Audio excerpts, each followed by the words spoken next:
Welcome po muli sa Philippine Weather Trivia. Again, para po sa mga bago sa channel na to, ako nga po muli, si Alvin Pura, isang meteorologist at ang inyong weather dito. Ngayon, balikan na natin itong binabantayan nating sama ng panahon sa labas ng ating Philippine Area of Responsibility na posible nating tawaging Bagyong Wilma ngayong linggo. Yung dating Bagyong Verbena, yung bagyong may international name na Koto ay nandyan pa rin po at halos hindi kumikilos. Pero yan pa ay tuluyan ng humihina at wala pong direktang epekto na sa ating bansa. Yung ating intertropical convergence zone naman, ang siya pong nagdadala ng mataas na tsansa ng pagulan sa ilang bahagi ng Mindanao, particularly sa areas ng Socsagen at ilang bahagi ng BARMM, maging dito sa areas ng Caraga at ilang bahagi ng Davao Region.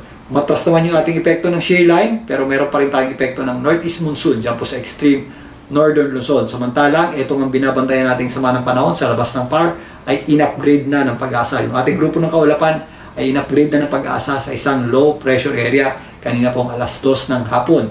Ito po ay huling namataan ng Pag-asa sa higit 1,400 kilometers ang layo mula sa ating landmass o kalupaan dito po sa Eastern Visayas at nasa less than 400 kilometers na lamang pong layo niyan dito sa ating boundary line. Sa ngayon, ayon sa Pag-asa, nasa medium o katamtaman po ang tsansa niyan maging isang ganap na bagyo in the next 24 hours. Ito po ay posibleng pumasok sa loob ng ating PAR mula Tuesday ng gabi hanggang Wednesday or possible pa po hanggang Thursday if ever magbago yung kanyang direksyon at yung kanyang bilis dahil isa nga po itong mahinang weather system o isang low pressure area pa lamang na kung saan erratic pa yung nature ng pagkilos niya. At posible pa nga lumipat-lipat yung kanyang center or gitna. Sa ngayon, hindi po yan natin inaasahan maging super typhoon or kahit umabot po sa typhoon category at most.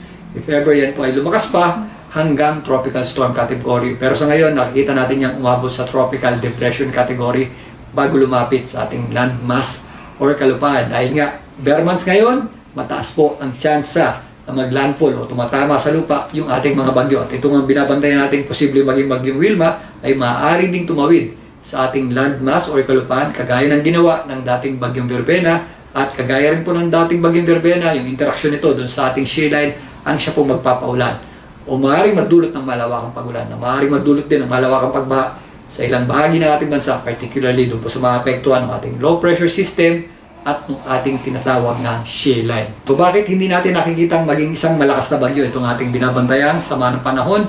Meron po tayong papasok na surge o bugso ng ating amihan o northeast monsoon. Yan po ay mag-i-introduce ng mas malamig na hangin na kung saan mag-i-hinder po o pipigil sa paglakas itong ating binabantayan, munting sirkulasyon. Maliban dyan, mag-i-introduce din po yan ng malakas na hangin. Itaas na bahagi ng ating bagyo na kung saan yan po yung tinatawag nating vertical wind shear na pipigil din po sa paglakas nitong ating weather system.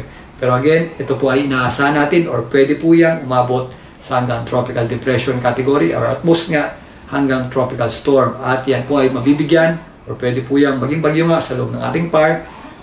Tatawagin po yan Bagyong Wilma. Bagamat hindi natin ito nakikita maging isang malakas na bagyo in terms of wind speed, meron pa rin po itong malalakas na bugso ng hangin lalong-lalo na kapag meron tayong mga thunderstorms. So mag-ingat po tayo dyan. Pero again, yung ating pinakahasay na babantayan dito is yung kanyang interaksyon sa ating tinatawag na amihan at yung ating shear line na kung saan ito pong ating binabantayan sama ng panahon kasama ng ating shear line ay maaari pong magdala ng pagulan bago pumasok ang weekend at magpapatuloy pa yan hanggang sa weekend after po or habang tumatawid po ito sa ating bansa.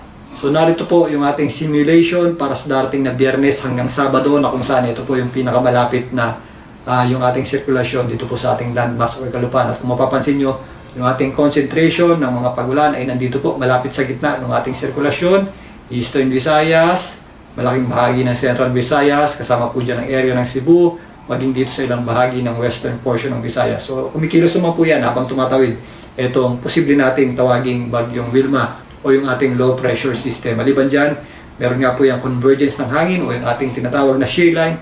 Dito naman sa itaas na bahagi ng ating sama ng panahon, maaaring magdala ng mga pagulan dito po sa areas ng Bicol Region, kasama na po dyan ang Quezon. Again, habang tumatawid po ito, kikilos yung ating mga pagulan hanggang dito sa areas ng Mimaropa at yung ating epekto ng shear line naman itatawid din dito po sa areas ng Calabarzon, including Metro Manila. May mga pagulan din po tayong aasahan na dulot ng ating shear line, particularly itong eastern section ng northern at central Luzon. Ito po ay habang tumatawid po itong bagyo o yung ating sama ng panahon sa darating na weekend hanggang sa darating na Lunes. So again, maliban po sa malalakas na bugso ng hangin, yung ating pinakapaghahandaan dapat dito po sa ating posibleng sama ng panahon ay yung epekto nito, yung ating mga malalakas na pag-ulan na maaaring magdulot ng mga pagbaha, at yung epekto nga ng ating tinatawag na shale line na kung saan magpapaulan naman sa mga areas na malayo sa mismong bagyo.